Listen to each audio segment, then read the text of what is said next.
কচ্ছপ ঘন্টায় মাত্র ১৩০ থেকে ৩০০ মিটার যায়। এই দূরত্ব আপনি ১ মিনিটের কম সময়ে দৌড়ে অতিক্রম করতে পারবেন। এখন প্রশ্ন হচ্ছে, কচ্ছপ এত ধীর গতিতে কেন চলে? কচ্ছপের ধীর গতিতে চলার বেশ কয়েকটি কারণ রয়েছে। এর মধ্যে একটা হলো তাদের শারীরিক গঠন। কচ্ছপের শরীরের মূল অংশ গঠিত হয় শক্ত খোলস দিয়ে। ওদের পিঠে যে শক্ত আবরণটা দেখা যায় সেটাই খোলস। এই খোলসের আছে দুটি স্তর। ক্যারাপেস হলো উপরের অংশ আর প্লাস্ট্রন নিচের অংশ। এই খোলসটি ওদের রক্ষা করলেও চলাফেরার সময় বাধা সৃষ্টি করে। খোলস এত ভারী যে দৌড়াতেও পারে না।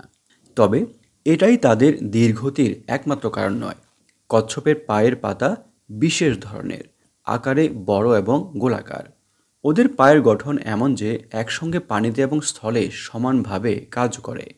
বড় পায়ের পাতার জন্য পানিতে সহজে সাঁতার কাটতে পারে, কিন্তু স্থলে হাঁটতে গেলে বাধে বিপত্তি। এদের পায়ের ওজন বেশি হয়, দ্রুত পা চালাতে পারে না। আবার পায়ের পেশি বড় না হলে এত বড় শরীর টেনে নেওয়া সম্ভব নয়। তাই নিজেদের প্রয়োজনেই এরা ধীরে হাঁটতে বাধ্য হয়। কচ্ছপের খাবারের কারণেও এরা ধীরে হাঁটে। এরা সাধারণত ছোট ছোট প্রাণী, শাকসবজি এবং ফল খায়। ফলে ওদের বিপাকীয় হারও অনেক কম।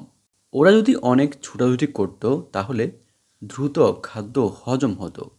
তাছাড়া কচ্ছপ হলো শীতল রক্ত বিশিষ্ট প্রাণী, তাই শরীরে নির্দিষ্ট তাপমাত্রা বজায় রাখতে হয় না। এজন্য পানি বা খাবার ছাড়া এরা অনেক সময় থাকতে পারে।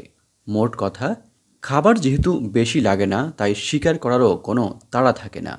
এজন্য ওরা অলস সময় পার করতে পারে। শিকারের হাত থেকে বাঁচার জন্য কচ্ছপের এই ধীরগতি শাপে বর হয়েছে।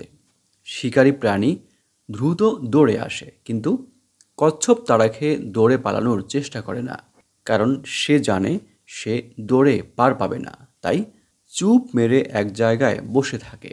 শিকারী প্রাণী এলেই মাথাটা খোলসের মধ্যে ঢুকিয়ে দেয়।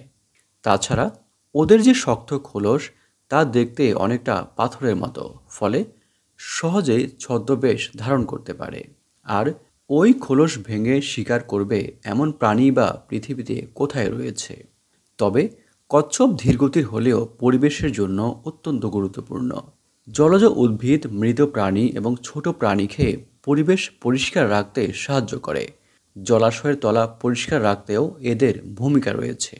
কচ্ছপ কেন এত ধীর গতিতে হাঁটে এ নিয়ে সাজানো আজকের পর্বটি আমরা এখানেই শেষ করছি। এ ধরনের ভিডিও আরও দেখার জন্য আমাদের এই চ্যানেলটি সাবস্ক্রাইব করার জন্য আপনাদের প্রতি বিশেষভাবে অনুরোধ করছি।